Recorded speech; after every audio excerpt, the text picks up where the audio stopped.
Hello and welcome to another Tri-tutors video. In today's video we're going to analyze the poem The Tenant by Ncube. So I always like to start by analyzing the poet so that we have an understanding of what the poem's context is. Unfortunately, we don't have much information about the poet, but what we do know is that she is a Zimbabwean poet and that she runs a charity. So let's get straight into the poem. So the title is The Tenant, and if we think about the tenant, a tenant is someone who is just at a certain place, is a renter for a certain amount of time. So it's a very temporary relationship that you would have with a tenant, someone who is not permanent. We also notice the in the title, and the is a definite article. So this shows us that this is a specific and meaningful tenant that the speaker is going to be talking about. And the title of this poem introduces the extended metaphor which is going to be seen throughout the poem. The ex-lover is the tenant, and the place where the tenant has rented, the flat or the apartment or the house, is the speaker's heart. There is no room for you in my heart. The only tenant who ever lived there left some luggage behind. So the first stanza starts and it sounds like the speaker is talking directly to someone. It's as though we've intruded into a conversation between the speaker and a potential new lover. And the speaker declares that there is no room for you in my heart. So the speaker declares to this new love interest that there is no room available, that the tenant is still haunting this space of his heart. Notice the enjambment in that first line to the second line. There is no room for you in my heart. The enjambment is the run-on lines. The line does not end with a full stop. It breaks. It's broken up into two different lines. And this enjambment in this instance can emphasize how the speaker's past relationship still haunts him. And it also signifies to us that this poem is going to be a very sincere and authentic poem where the speaker is letting out what his true feelings are. If we look at the second line, we have the full stop in the middle of the line, and this is called caesura. So this full stop in the middle of the line emphasizes the word heart. It really fixates or draws our focus to the word heart. And it also shows us how the speaker's heart is still struggling. It also creates a very unnatural sort of element and shows how the speaker was perhaps shocked by the ending of this relationship. The only tenant who ever lived there. So this shows that he has only truly loved one person in his life, but that she has left him and he's still left with all this emotional baggage from it. Like we said earlier, the tenant, the room, is working with this extended metaphor. So this comparison occurs throughout the poem where the speaker compares his ex-lover to a tenant, to a renter who has moved out, and the heart is the flat, or the flat is the heart. So the only tenant who ever lived there left some luggage behind. So the metaphor extends and we have the luggage. Luggage is mentioned in this first stanza and in the third stanza. And the luggage is representative of memories and emotions that the speaker has, or that the ex-lover has left behind with the speaker. So this shows us that the speaker's heart is not actually empty.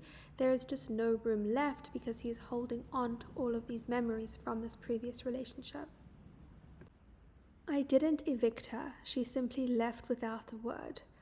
So this stanza is quite literal. He basically is acknowledging that he didn't want this ex-lover to leave. He did not break up with her, that she simply left without a word. And this indicates to us that the speaker lacks closure. She left without a word, showing he doesn't actually know why she ended the relationship, and therefore he's left without closure as to why this lover has walked out of his life. I keep hoping she will come back and collect the luggage, or at least arrange for disposal, clean out the place, throw out old memories. So in our third stanza over here, we have this plea, or not necessarily a plea, but an inner sort of plea of what the speaker really thinks, and he hopes that she's going to come back and collect the luggage. So what this means is he hopes that he's going to get closure from this relationship. It ended suddenly and he hopes that she will come back, give him some reasons, collect the luggage, take away some of these memories that have been clogging his heart. or at least arrange for disposal, at least arrange for some way for him to get rid of this luggage, to get rid of this baggage, to get rid of all these memories. Clean out the place, meaning clean out his heart, find a way to, clean out his heart, to empty up some space so that he can move on. So here we have that symbolism, we have this figurative extended metaphor continuing. Throw out old memories, and then we have the very direct idea of throwing out old memories. He's not just using the metaphor anymore. So stanza 4 marks a little bit of a tonal shift, because stanza 3, he wants this ex-lover to come back and get rid of all these memories. He wants to seemingly forget about the relationship, make way for a new one. But then he sort of backtracks in this stanza and he says, I could possibly live with the marks on the wall. Some are completely indelible. Some I even like. So he says he could possibly live with some of the marks on the wall. The marks on the wall meaning the memories of the relationship. When a tenant lives in a property, lives in a house, there's going to be some wear and tear, right? There's going to be some indication of that tenant having lived there, some sort of marks on the wall. So like the speaker is saying here, there's obviously, he's like, acknowledges that he can't completely get rid of the relationship, and also that he doesn't want to, that this relationship has impacted his life in some way. It has left these marks on the wall. It's left memories, and he can't just forget about those, right? Those are a part of his life. He says some are completely indelible. Indelible means they cannot be removed. You can't forget them at all. He cannot just forget about this ex-lover altogether. And he acknowledges in a very vulnerable, authentic manner. He says, some I even like. So he has these good memories of the relationship. And so he backtracks from the previous stanza and he recognizes there's some nuance to forgetting about a past relationship. He doesn't want to forget it in its entirety. He wants closure, but he still wants to hold on to some of those good memories. But you see, I am afraid, if it all goes, what will I do with all that empty space? So the word but usually signifies a shift, a change, a contrast. And here we see the speaker really getting to the heart of his vulnerability, the heart of his fear.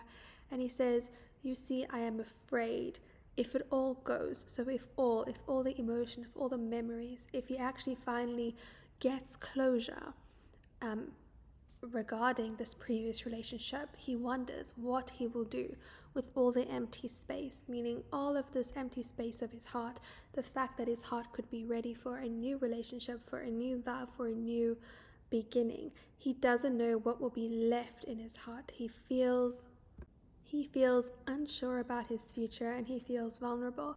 What will I do with all that empty space? So he wonders what will become of him if he actually does get the closure that he was seeking, if he's able to put this relationship behind him and move on. There's a sense of uncertainty.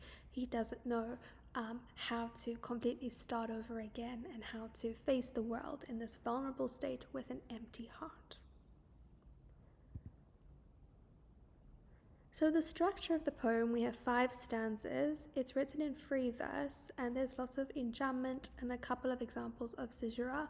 And this really emphasizes that this is a sincere piece of writing, that the speaker is writing from the heart in terms of conveying the aftermath and the pain and the struggle of a failed relationship and the vulnerability one has when embarking upon a new one.